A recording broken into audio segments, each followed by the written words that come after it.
Welcome to Cooking with Soul, brought to you by the U.S. Botanic Garden.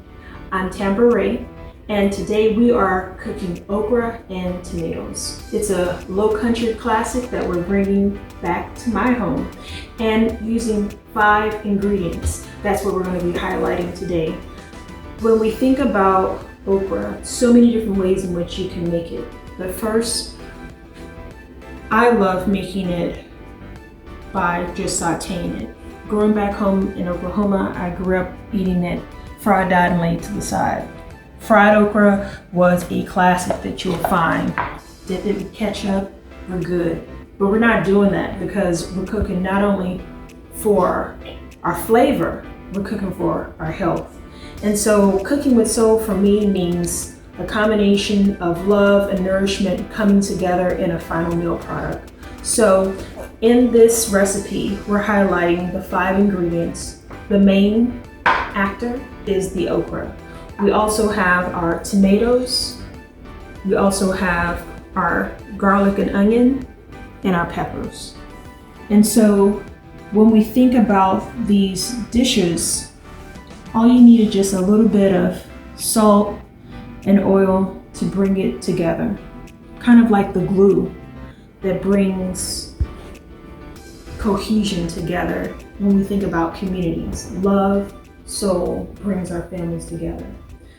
But before I dive into the dish, with every piece, I want to give honor to our ancestors. And one who I want to acknowledge today is Berta Mae Grosvenor. She is someone who was a cultural anthropologist, a James Burt Award winner. She lived in Paris, lived in New York, and one of the books that I have by her that's a classic is Vibrational Cooking.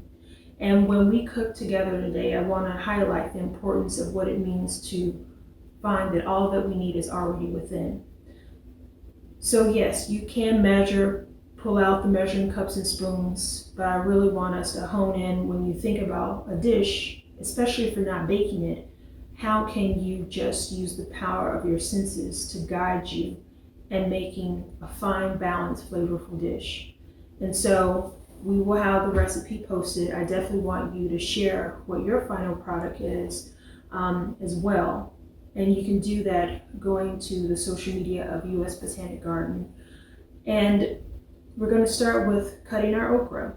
So here on the cutting board, I have my knife. I cut off the tips of it. And then I just slice at an angle. Just like that.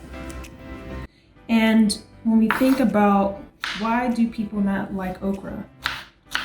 Mainly because of the slime they talk about, but also okra was seen as a product that created radiant skin for Queen of Sheba and other queens. Known as the lady finger, if you think it does look like a finger. And so we want to rethink our relationship with okra.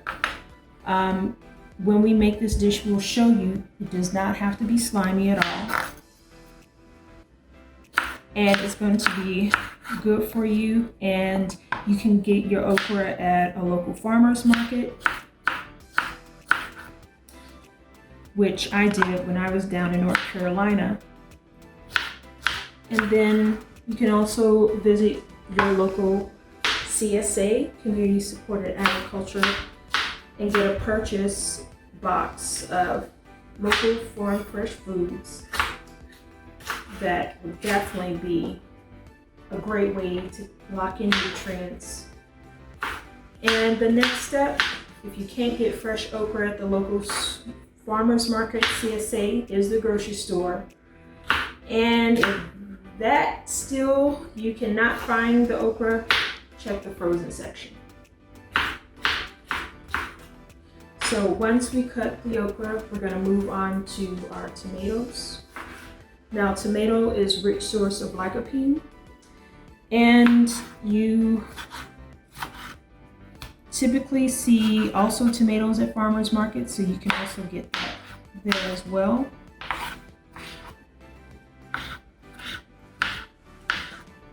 And so as we cut up our tomatoes, you can typically use, depending on how many people you're feeding, you can use 1 tomato, you can use 2 tomatoes, but I typically like to have a 2-for-1. So for every, 2 cups of okra that I'm cutting, I'm adding like 1 cup of tomatoes. We don't want tomatoes to overpower this dish. And once we cut that, we're gonna cut our onion. Now, a lot of people tend to cry over the onion, but you can rinse it with water and it will reduce the tears that come flowing. And as you saw, I'm just cutting half onion. This particular dish, I'm just gonna make enough for me. Not everyone may have a family of 4. It may just be you. It may just be a couple. So you can have enough for 4 to be leftovers for the next day. So it's however you wish to do it. But keeping your fingers away from the knife is the most important. And next is going to be our garlic. Now, when it comes to garlic, we can either boil water and make the clove skin come off easy versus cutting it and trying to peel it that way. Or we can already buy the garlic that's already unpeeled. And then the next level is buying the garlic that's already chopped. So it's really about what your preference is. But they're all available. And the beauty is all these ingredients can easily be found at a local market as well. So these are going to be our main ingredients. We're going to move over to the stove next and show you how we cook it up.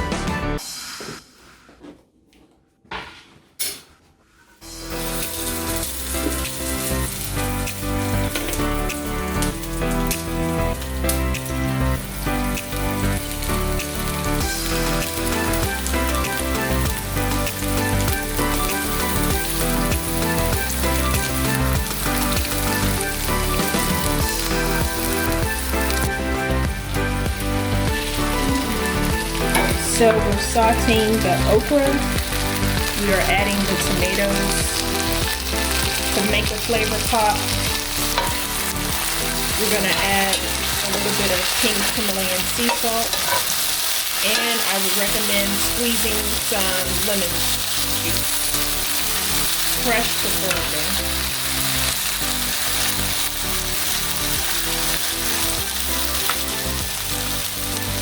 Letting it cook for about 10 minutes.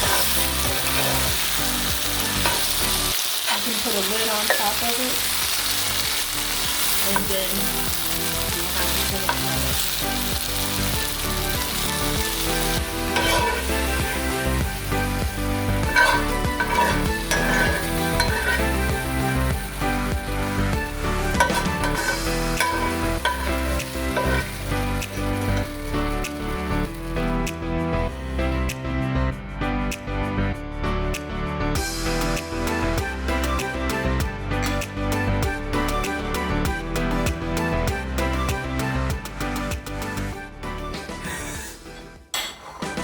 It's mine now.